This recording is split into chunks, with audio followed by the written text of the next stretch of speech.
Leta 2004 študent po imenu Mark Zuckerberg skupaj s 3 prijatelji ustvari spletno stran, ki jo poimenuje Facebook. Facebook danes uporablja več kot milijarda ljudi, med njimi vsaj 600 000 Slovencev in tudi učenci osnovne šole Danile Kumar. Ja, Facebook imam zdaj 4 leta. Tako dosti redno ga uporabljam, tako 1-2 ure pa pol na dan sem sigurno gor.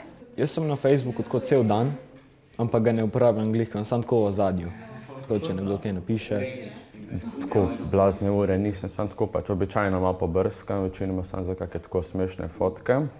Ne mečem lajke tako, kaj za brez veze, ampak res to, ko mi všeč, lajkam, šeram negli. Všečkanje ali lajkanje, šeranje. Teh izrazov pred Facebookom nismo poznali. A to niso edine nove besede, povezane z družabnimi omrežji. Fejmič je en, ki ima zelo veliko prijateljev na Facebooku, ki jih več kot 3/4 ne pozna, ne? In pol dobiva te všečke. Statistike kažejo, da ima kar 7 od 10 najstnikov za prijatelje na omrežju tudi starše, nekateri celo stare starše. Ne moti me, da so starši gor, moti me samo to, da pač mami, da mi kdaj govori, kaj lahko pa kaj ne smem.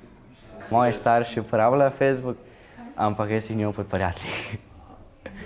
Ker če ne mi brskajo po vseh stvarih, ki nočem, da izvejo.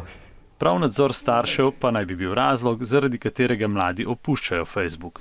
Tako nekateri strokovnjaki celo napovedujejo, da bo Facebook v naslednjih letih doživel zaton.